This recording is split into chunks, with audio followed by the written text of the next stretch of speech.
દમણ અને દાદરાનગર હવેલીમાં પણ બપોરે 1 વાગ્યા સુધી વરસાદનું રેડ એલર્ટ છે। આ 5 જિલ્લામાં 62 થી 87 કિલોમીટરની પ્રતિ કલાકની ઝડપે પવન ફૂંકાઈ શકે છે। ભારે પવન અને ગાજવીજ સાથે વરસાદ થઈ શકે છે। તો દક્ષિણ ગુજરાત અને સૌરાષ્ટ્રના 8 જિલ્લામાં વરસાદનું ઓરેન્જ એલર્ટ અપાયું છે। દાહોદ, છોટાઉદેપુર, નર્મદા, વડોદરા, ભરૂચ ઉપરાંત ભાવનગર, અમરેલી અને ગીર સોમનાથમાં ઓરેન્જ એલર્ટ છે। 5 જિલ્લામાં યલો એલર્ટ છે।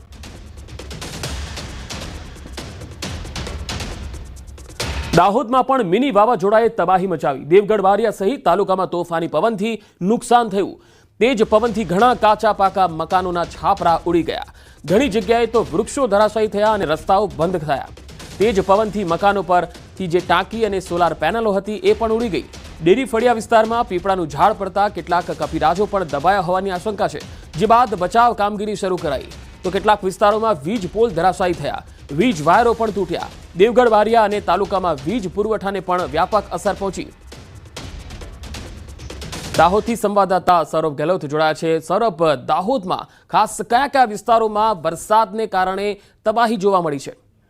બિલકુલ કહી શકાય કે ગતરોજ જે રાત્રિના સમયે દાહોદ જિલ્લાના અલગ અલગ તાલુકામાં જે વાવાઝોડું ફૂંકાયું હતું અને છૂટાછવાયો વરસાદ પણ આવ્યો હતો। જો કે કહી શકાય કે દેવગઢ બારિયા નગરમાં જે અને તેના સાથે દેવગઢ બારિયા તાલુકામાં જે વિનાશકારક અસર જોવા મળી હતી। જો કે કહી શકાય કે નગરમાં સહિત જે તાલુકામાં જે વાવાઝોડાએ તારાજી સર્જ્યો તેવા પણ દ્રશ્યો સર્જાયા હતા। મોડી રાત્રે વાતાવરણમાં એકાએક જે પલટો જોવા મળ્યો હતો અને વાતાવરણના પલટાના બાદ જે નગર સહિત તાલુકામાં અનેક મકાનોના છાપરા ઉડ્યા હતા, કેટલાય વૃક્ષો ધરાશાયી રહ્યા હતા, કેટલાય રસ્તાઓ પણ બંધ થયા હતા અને જે વાવાઝોડાના કારણે ખાસ કરીને નગરનું જે ડેરી ફળિયાનું પીપળાનું વૃક્ષ હતું, પીપળાનું વૃક્ષ ધરાશાયી થતા તેના ઉપર કપીરાજો રહેતા હતા અને કેટલાય પક્ષીઓ પણ રહેતા હતા। તે કપીરાજો પણ નીચે દબાયા હોવાની આશંકા છે। ત્યારે સ્થાનિક નગરજનોને તે વાતની જાણ થતા તાત્કાલિક નગરજનો પણ ઘટના સ્થળે પહોંચ્યા હતા અને કપીરાજોને બચાવવાનું રેસ્ક્યુ કામગીરી પણ હાથ ધરવામાં આવી હતી। જો કહી શકાય કે વાવાઝોડાના કારણે અનેક મકાનો ઉપર જે છૂટી ટાંકીઓ મૂકવામાં આવી હતી અને જે સોલાર પેનલો મૂકવામાં આવ્યા હતા તે પણ ઉડતા જોવા મળ્યા હતા અને અનેક જે વીજ વાયર તૂટી જતા નગરમાં અંદાજપટ પણ છવાઈ જવા પામ્યો હતો। જો કે હાલ MGVCL દ્વારા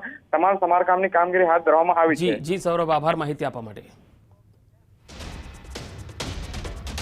દક્ષિણ ગુજરાતના ઘણા ભાગોમાં તોફાની પવન સાથે વરસાદી માહોલ જામ્યો છે। નવસારી શહેરમાં પડેલા સામાન્ય વરસાદમાં જ જનજીવન પ્રભાવિત જોવા મળ્યું। પૂર્વ અને પશ્ચિમ વિભાગને જોડતા ઓવરબ્રિજ પાસે જ પાણી ભરાઈ ગયા। 110 કરોડ રૂપિયાના ખર્ચે માર્ગ અને મકાન વિભાગ દ્વારા તૈયાર કરવામાં આવેલો ઓવરબ્રિજ, જે મહાનગરપાલિકા બન્યા બાદ મનપા દ્વારા વધારાના 17 લાખ રૂપિયાનો ખર્ચ કરી પાણી રોકવા માટે દિવાલ ઊભી કરાઈ હતી। છતાંય પ્રી મોન્સૂન એક્ટિવિટીમાં જ આ વરસાદી પાણી અહીંયા ભરાઈ ગયા। આ તસવીરો જુઓ। બે અલગ અલગ તસવીરોમાં તમે જોઈ શકો છો, રેલવે અંડરપાસમાં પાણી ભરાતા વાહન વ્યવહાર ખોરવાયો હતો। હજુ તો વરસાદ શરૂ નથી થયો, ચોમાસું આવ્યું પણ નથી, પરંતુ એક ઝાપટું પડ્યું તેમાં આ પ્રકારની સ્થિતિ નવસારીમાં જોવા મળી છે। પાણી ભરાવાના કારણે વાહન ચાલકોને હાલાકીનો સામનો કરવો પડ્યો।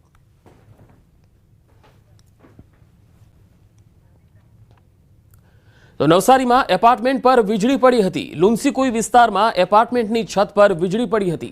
ટેરેસ પર બનાવેલી લિફ્ટના કેબિનના કોલમના ભાગ ઉપર વીજળી પડતા નુકસાન થયું હતું।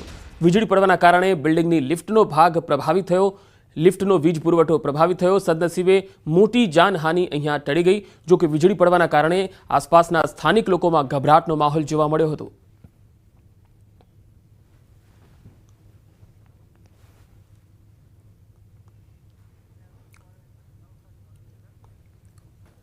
નવસારીમાં બપોરે 1 વાગ્યા સુધી વરસાદનું રેડ એલર્ટ છે। ગાજવીજ અને તેજ પવન સાથે વરસાદ અહીંયા સવારથી જ શરૂ થયો છે। પ્રી મોન્સૂન એક્ટિવિટીમાં ડેમ ઓવરફ્લો થયો છે। ગણદેવીના દેવ સરોવર એટલે કે દેવધા ડેમ ઓવરફ્લો થયો છે। દેવધા ડેમ ઓવરફ્લો થયો છે। 0.05 MCM પાણી જોવા મળી રહ્યું છે। અંબિકા નદીમાં વહી રહ્યું છે।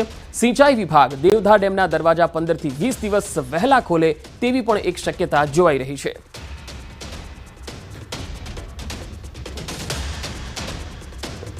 તો નવસારીમાં બપોરે 1 વાગ્યા સુધી રેડ એલર્ટ આપવામાં આવ્યું છે, એટલે કે ભારેથી અતિ ભારે વરસાદ નવસારીમાં થઈ શકે છે। બપોરે 1 વાગ્યા સુધી સવારથી જ અહીંયા વરસાદી માહોલ પણ છે। ઘણા વિસ્તારોમાં તો વરસાદી પાણી પણ ભરાઈ ગયા, કારણ કે મોડી રાતથી ઘણા વિસ્તારોમાં વરસાદી ઝાપટું પડ્યું હતું। ગણદેવીનો દેવધા ડેમ ઓવરફ્લો થયો છે અને તેના દરવાજા છે એ વહેલા ખોલવામાં આવે એવી પણ શક્યતા। વાવાઝોડા પહેલા મિની વાવાઝોડાએ ભૂક્કા બોલાવી દીધા। કાંઠાના ભાગોમાં મિની વાવાઝોડાની તારાજીના દ્રશ્યો હવે સામે આવી રહ્યા છે। આ તસવીરો જુઓ। ગીર સોમનાથમાં મોડી રાત્રે મિની વાવાઝોડું ફૂંકાયું। જોરદાર પવન સાથે તોફાની વરસાદ ખાબક્યો। વેરાવળમાં મિની વાવાઝોડાની તારાજીના દ્રશ્યો કેમેરામાં કેદ થયા। એટલો ભારે પવન કે મૂળિયા સાથે ઝાડ ઉખડી ગયા. રેલવે સ્ટેશન વિસ્તાર સહિત ઘણા ભાગોમાં વૃક્ષો ધરાશાયી થયા. તોફાની પવનમાં ઘરોના સિમેન્ટના નળિયા પણ ઉડ્યા. પતરાફાળ પવનથી ઘરોના છાપરા પણ ઉડવા લાગ્યા. મિની વાવાઝોડાથી જનજીવન પર માઠી અસર જોવા મળી. હજુ 27મી સુધી કાંઠાના ભાગોમાં ખતરો જોવા મળી શકે છે. તો આ તસવીરો તમે જોઈ શકો છો કે કેટલાય કાચા મકાનોના જે નળિયા છે એ ઉખડી ગયા, કેટલાકના છાપરા ઉડી ગયા, સિમેન્ટના જે નળિયા છે એ પણ ઉડવા લાગ્યા હતા. એટલો પવન જબરજસ્ત ફૂંકાયો હતો કે કાચા મકાનોની જે છે હાલત ખૂબ જ દયનીય જોવા મળી. કેટલીક રસ્તાઓ પર અને માર્ગો પર વૃક્ષો પણ ધરાશાયી થયા, જેના કારણે વાહન ચાલકોને પણ હાલાકીનો સામનો કરવો પડ્યો. ગીર સોમનાથમાં મિની વાવાઝોડાએ કહેર કઈ રીતે વર્તાવ્યો છે આ તસવીરો પરથી તમે અંદાજ લગાવી શકો છો. આ તસવીર તમે જોઈ શકો છો. લગ્ન પ્રસંગમાં વિલન બન્યું મિની વાવાઝોડું. સૂત્રાપાડાના પાંડવા ગામથી આ તસવીર આવી રહી છે, જ્યાં તારાજીનો આ વિડીયો છે. લગ્ન પ્રસંગમાં મિની વાવાઝોડું ફૂંકાયું અને અચાનક જે છે બધું તહેસ નહેસ થઈ ગયું. તોફાની પવનમાં લગ્નનો મંડપ હવામાં ઉડવા લાગ્યો. પવન સાથે વરસાદથી જાનૈયાઓમાં પણ નાસભાગ મચી ગઈ. મંડપ અને ખુરશી ઉડવા લાગ્યા તો જાનૈયાઓમાં પણ દોડભાગ થઈ ગઈ.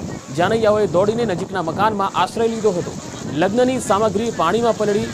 શુભ પ્રસંગમાં તોફાની પવન વિલન બનીને આવ્યો. તો ગુજરાતના કાંઠાના ભાગોમાં જમીન પર મિની વાવાઝોડું દેખાઈ રહ્યું છે અને દરિયામાં કરંટ દેખાઈ રહ્યો છે. વાવાઝોડાની અસરથી કાંઠાના ભાગોમાં દરિયામાં કરંટ જોવા મળ્યો છે. ગીર સોમનાથનો દરિયો તોફાની બન્યો છે. ઊંચા મોજા ઉછળી રહ્યા છે. અરબ સાગરમાં ડિપ્રેશનને કારણે ગુજરાતના કાંઠાના ભાગોમાં દરિયામાં જબરજસ્ત કરંટ છે. હાલની સ્થિતિએ માછીમારોને દરિયો નહીં ખેડવાની તાકીદ પણ કરાઈ છે. તો સ્થિતિને પહોંચી વળવા વહીવટી તંત્ર પણ સાબદું છે.